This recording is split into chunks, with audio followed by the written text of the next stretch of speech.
Today I'm going to show you how I keep my mango trees fungus free during the bloom season. Check it out.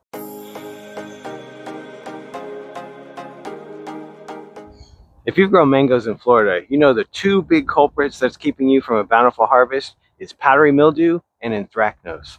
Powdery mildew will attack the small, new, fresh tissue that comes out. Anthracnose can actually get rid of your small fruit set.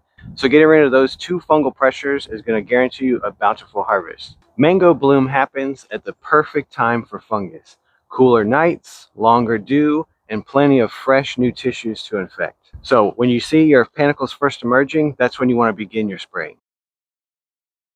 So the two chemicals I'm going to be using are sulfur and copper. So the reason I'm using two fungicides are that they both have different mechanics of kill for our fungus. Sulfur is going to destroy the powdery mildew that likes to settle on new tissues and spores very easily. Sulfur can kill on contact, so it's really good at destroying the powdery mildew. Now for our other, we have copper octanate soap. So don't just use any old copper you might find at Home Depot. Make sure that you are using at least a 10% copper formula. There are other brands that have this exact same active ingredient, so just make sure that you're not using a very weak copper. This copper is going to handle the anthracnose because anthracnose spores are longer lasting, they're a little tougher than powdery mildew, and they can infect wounds in the tree. So sulfur has a few different modes of kill. It can stop the germination of the fungal spores. It can destroy the membrane of the cell itself and it just spills the contents out. It can limit the energy functioning of the cell. So there's lots of ways that the sulfur can deal with powdery mildew, and it's very difficult to build a resistance towards it. Similarly, the copper has a few modes of kill. It can denature proteins that the fungus uses, destroy enzymes that are important to the metabolism of the cell. So both of these together is a very safe, no resistance worry spray regimen. All right, so as far as the recipe, sulfur is going to be 1.5 tablespoons per gallon of water, and then the copper is going to be 2.5 teaspoons per gallon of water. All right, so it's time to mix this up. A quick note about our fungal sprays. Our target is really the new growth. So any terminals, the ends, the tips of the branches is what we really need to concentrate on. Since that's our focus, we won't need to mix up tons and tons of this stuff. So whatever you are doing for your micronutrient spray, assuming you're doing something like that, you'll probably only need about half the volume. So in this case, I'm going to go ahead and just mix up 2 gallons because that should be enough to cover all the terminals of the trees. So for micronutrients, it was very important the sequence of when things went in. This one is not going to be that important. It's probably going to be more of an issue of just getting the sulfur to suspend in the solution. So I'm only making 2 gallons. I'm going to go ahead and put my first gallon of water in my sprayer. So to this water, I'm going to go ahead and add my sulfur now. So my recipe is 1.5 tablespoons per gallon. I'm going to be doing 2 gallons, so I'm going to need 3 tablespoons. So a quick note about sulfur. It's not going to dissolve in here the way salt or sugar would dissolve in water. It's going to be suspended. So when you're walking around through your yard or your grove, you want to make sure you're agitating or shaking your tank throughout because that sulfur is going to want to settle down. So now we have the full amount of sulfur in there. So my recipe for the copper was 2.5 teaspoons per gallon. I'm going to use this pipette, which is I got on Amazon. You can get them in large bundles. They are reusable. They are marked. I have these in milliliters. This is a 5 milliliter pipette. You can get larger, smaller, whatever suits you. 2.5 teaspoons roughly translates to about 12 milliliters. So I'm using 2 gallons. We're going to need about 24 to 25 milliliters of copper.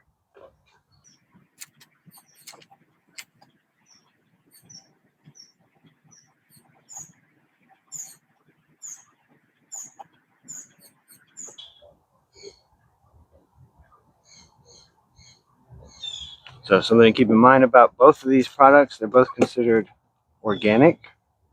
Neither one of them is systemic. It will not be absorbed and go into the metabolism of your tree the way other systemic fungicides do.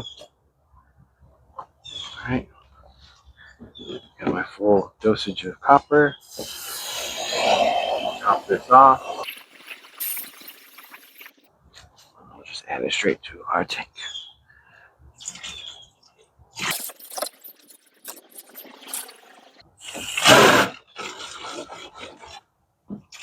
And last ingredient is a surfactant. You do not need to add this.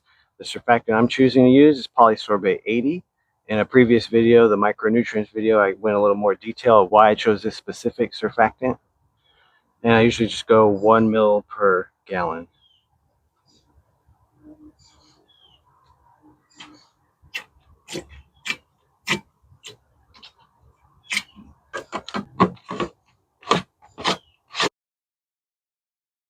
All right, so when it comes time to decide what's the best day for spraying, you want to make sure of 3 things. The first is it's not windy. If you have a very windy day and you're spraying, that spray can go to the neighbor's yard. You could waste a lot of product with it drifting. The second thing is that it's not going to be raining in the next few days. Because sulfur is just a surface sitting fungicide, the rain can rinse it right off. So you want to make sure that you're giving the sulfur enough time to sit on the leaves. So make sure that there's not any rain in the forecast. And the third thing is to make sure that the temperature does not exceed 85 degrees for the next few days. The reason for that is that sulfur will volatilize, it will evaporate and create a sulfur dioxide gas around the leaf. And usually that's a good thing. That's actually how it can destroy the powdery mildew. But once it gets too hot, that vapor can actually burn some of your leaves. So you want to make sure that the temperature is not going to be too high. All right, so as far as the timing of the tree, you could begin spraying as soon as you start to see panicle emergence. Whenever you see it to begin the flowering process, you could start at this point. You can apply the spray every 1 to 2 weeks, depending on your specific area, your fungal pressure, if there's any rain that comes along. And so again, you can start as early as this point and every 1 to 2 weeks. But once your panicles start looking more like this, you're seeing, you've already got the red colors in it, you're starting to see individualized buds where flowers are coming. You want to stop your spray the moment you have these buds actually open and the flowers open. So even as I'm walking, you can see that I'm agitating the solution. So there's not really a need for an expensive agitator or for, over-the-top dance moves, though those are still optional to you. So at this point, you can actually see this panicle has open flowers and still closed buds. Once you see these flowers open, you have to stop the spraying. Your spray could deactivate the pollen and adversely affect your fruit set. Once your panicle is starting to get into this zone, you're seeing lots of fruit set. You feel, that it's as much fruit as it's going to hold there, or you would like it to hold. Then you can begin spraying again, and I'll discuss what we would do for that spray. So when it's time to actually spray, it's a good idea to have some kind of eye protection. You could wear a different suit or just junky clothes. Because it's not a windy day, I'm not too worried about mist or anything spraying back at me. As is, I'm ready to spray. Again, because this is not a micronutrient spray, I don't have to worry so much about getting the underside of all the leaves and making sure every inch is dripping wet. No. Our issues here are new tissues, nice soft growth that fungus likes to infect. That's what we're going to focus on. So it helps to give a little shake for your tank for the sulfur. And again, I'm really only focusing on terminals.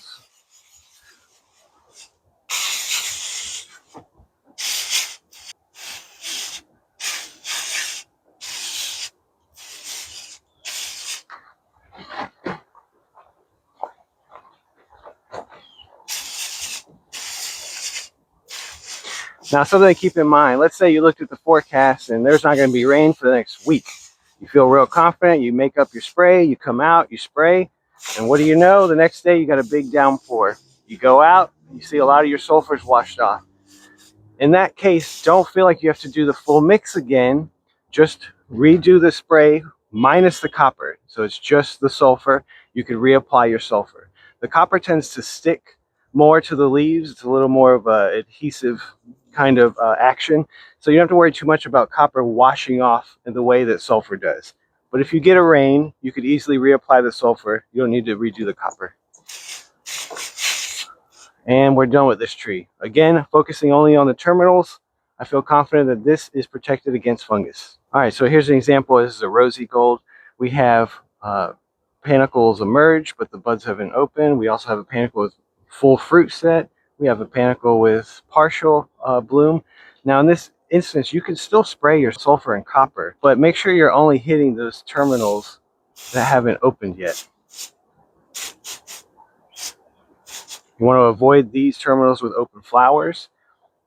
Once you get a scenario where your flowers are open, you would wait until your fruit has set. So pea-sized is a decent size where you can begin your spraying again.